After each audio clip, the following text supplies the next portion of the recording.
अस्सलाम वालेकुम students, agent zone 81 में खुश आमदीद। NSM2 चैप्टर 2 एक्सरसाइज 2D का क्वेश्चन नंबर 2 आज हम करेंगे। और क्वेश्चन नंबर 2 की प्लेसमेंट मैं आपको करके देती हूँ। पहले क्वेश्चन मैंने यहाँ पे लिख लिया है 2A का। क्वेश्चन 2 का A पार्ट है x + 4y - 12। आप ये देख सकते हैं कि ये हमारे पास साइमल्टेनियस इक्वेशंस के अंदर हमारे पास आंसर है, यानी कि कोडेड इक्वेशन आप कह सकते हो। अब इसको कोडेड तो इसलिए नहीं कह सकते कि हमारे पास x की पावर नहीं है, तो साइमल्टेनियसली इसको हम सॉल्व करते हैं x और y। देन x और y का कोऑर्डिनेट हमें मालूम करना है, तो x की वैल्यू को हम सपोज करेंगे। तो सबसे पहले मैं x की वैल्यू सपोज करती हूँ। अगर मैं x की वैल्यू -4 लेती हूँ तो मैं इस इक्वेशन में रख के आपको बताती हूँ कि हमारे पास y की वैल्यू क्या आएगी।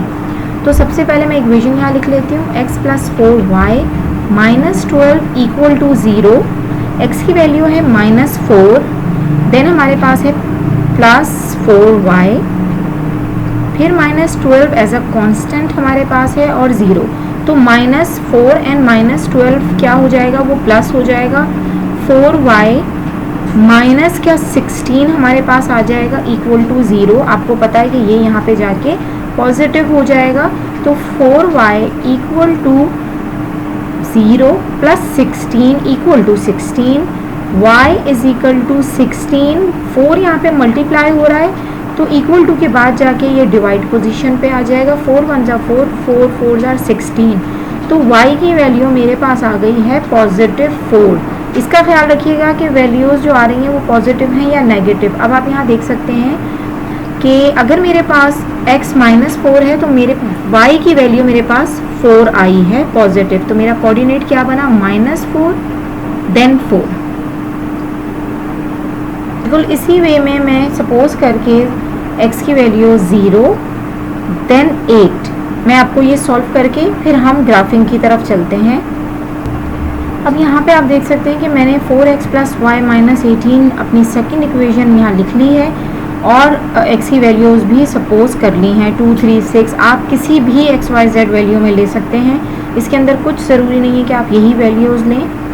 अब मैं यहाँ पर आपको 4 ये वाली इक्वेशन एक दफ़ा सॉल्व करके बताती हूँ, बाकी वैल्यूज़ फिर आप खुद सॉल्व कीजिएगा। तो 4x + y - 18 = 0।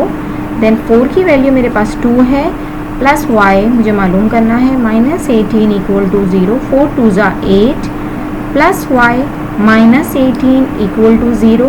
Plus minus minus होगा तो मेरे पास y -10 = 0 आ जाएगा।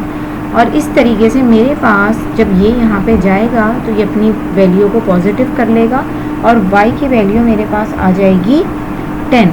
यानी कि आप कह सकते हैं कि जब मेरे पास x 2 है तो मेरे पास y की वैल्यू आ रही है 10। ठीक है, अब मैं बाकी टेबल सॉल्व कर लेती हूँ, आप भी अपने पास सॉल्व करें। स्केल बना लेते हैं अपना, जो भी हमारी स्केलिंग होगी वो किस तरीके से होगी। तो स्केल है हमारे पास 1x = x एक्सिस के ऊपर हम लेते हैं 1 सेंटीमीटर = 1 यूनिट। y एक्सिस भी मैं सेम ले रही हूँ, y एक्सिस के ऊपर है मेरा 1 सेंटीमीटर = 1 यूनिट। इसके बाद हमारे पास अब हम ग्राफिंग कर लेते हैं। आपको ये मालूम है कि जब मेरे पास y +4 था तो मेरे पास x जो है वो -4 आ रहा था। ये देखें, ये मेरा पहला स्केल बन गया यहाँ पे। ठीक है, अभी सिर्फ मैं पॉइंट कर रही हूँ, इसको हम बाद में मीटअप देंगे। इसके बाद हमारे पास दूसरा जो पॉइंट था वो था 0 और 3। तो जब मेरे पास x 0 था तो y मेरे पास 3 था, तो ये पॉइंट यहाँ पे बनेगा। फिर मेरे पास जब x 8 था, देखिए 8 ये रहा, तो y मेरे पास 1 था। अच्छा बच्चों, एक जो ग्राफ है वो मैंने प्लॉट कर लिया है। अब आप उसको देख सकते हैं कि मेरे पास जो प्लॉटिंग हुई है x की, सबसे पहले हमारे पास क्या आ रहा था, जब y हमारे पास -4 था तो हमारे पास x पॉजिटिव था, वो यहाँ पे आ गया। ये मैंने आपको पॉइंट करके बता दिया था कैसे प्लॉट किया है। अब मैंने ये लाइन मिला दी है।